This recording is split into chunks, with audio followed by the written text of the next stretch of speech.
تو چلیں آج یہ دیکھتے ہیں کہ ایک ولاگر اپنی ایک نجی خاندانی پارٹی کو کیسے ایک باقاعدہ منظم تفریحی مواد بنا کر سب کے سامنے پیش کرتا ہے۔ تو سوال یہ پیدا ہوتا ہے کہ ایک نجی سی پارٹی عوامی تفریح بنتی کیسے ہیں؟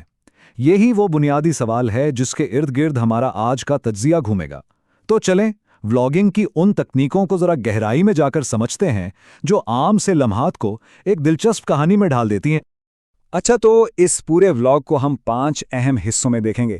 سب سے پہلے کہانی کیسے بنائی گئی، پھر تجسس اور ڈرامہ کیسے پیدا کیا گیا، اس کے بعد مرکزی تقریب، پھر انتظار کا کھیل اور آخر میں ولاگر کے اپنے تاثرات۔ چلیں جی، تو پہلا حصہ ہے ولاگ کے بیانیے کی تشکیل۔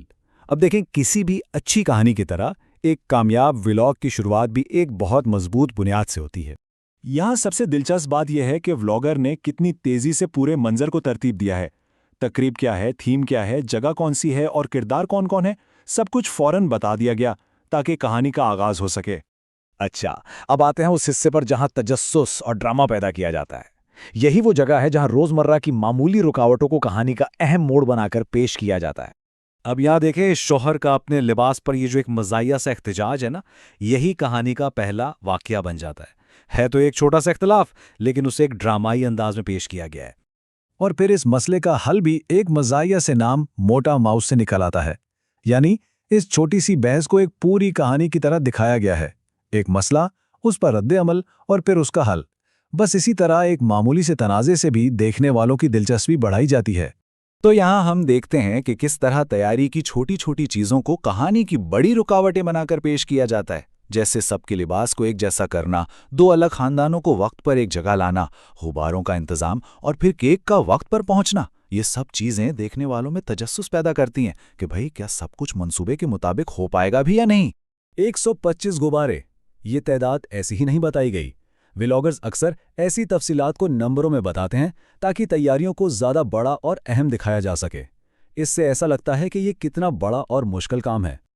اور اب پارٹی کا وقت، یہ وہ لمحہ ہے جو اس ساری منصوبہ بندی اور ڈرامے کا کلائمیکس ہونا چاہیے۔ تو چلیں دیکھتے ہیں کہ آخر ہوتا کیا ہے۔ یہ ٹائم لائن خود ہی ساری کہانی بتا رہی ہے۔ پارٹی کا وقت تھا شام 6 بجے اور 4 گھنٹے بعد بھی مہمانوں اور غباروں کا انتظار ہو رہا ہے، اور کیک کٹتا ہے رات 10:30 بجے۔ یہ جو 4 گھنٹے کی تاخیر ہے نا، یہ صرف ایک انتظار نہیں ہے، بلکہ یہی اس ولاگ کی کہانی کا سب سے بڑا ڈرامائی حصہ بن جاتا ہے۔ تو اب بات کرتے ہیں اس انتظار کے کھیل کی، اور یہ ہمیں سیدھا اس مرکزی مسئلے پر لے آتا ہے جس کا اشارہ ولاگ کے ٹائٹل میں ہی دے دیا گیا تھا۔ یہی وہ چیز ہے جو دیکھنے والوں کو آخر تک ویڈیو کے ساتھ جوڑے رکھتی ہے۔ ٹائٹل دیکھیں، ہیرا نے ڈچ کروایا۔ اب یہ ایک اشتعال انگیز ٹائٹل ہے۔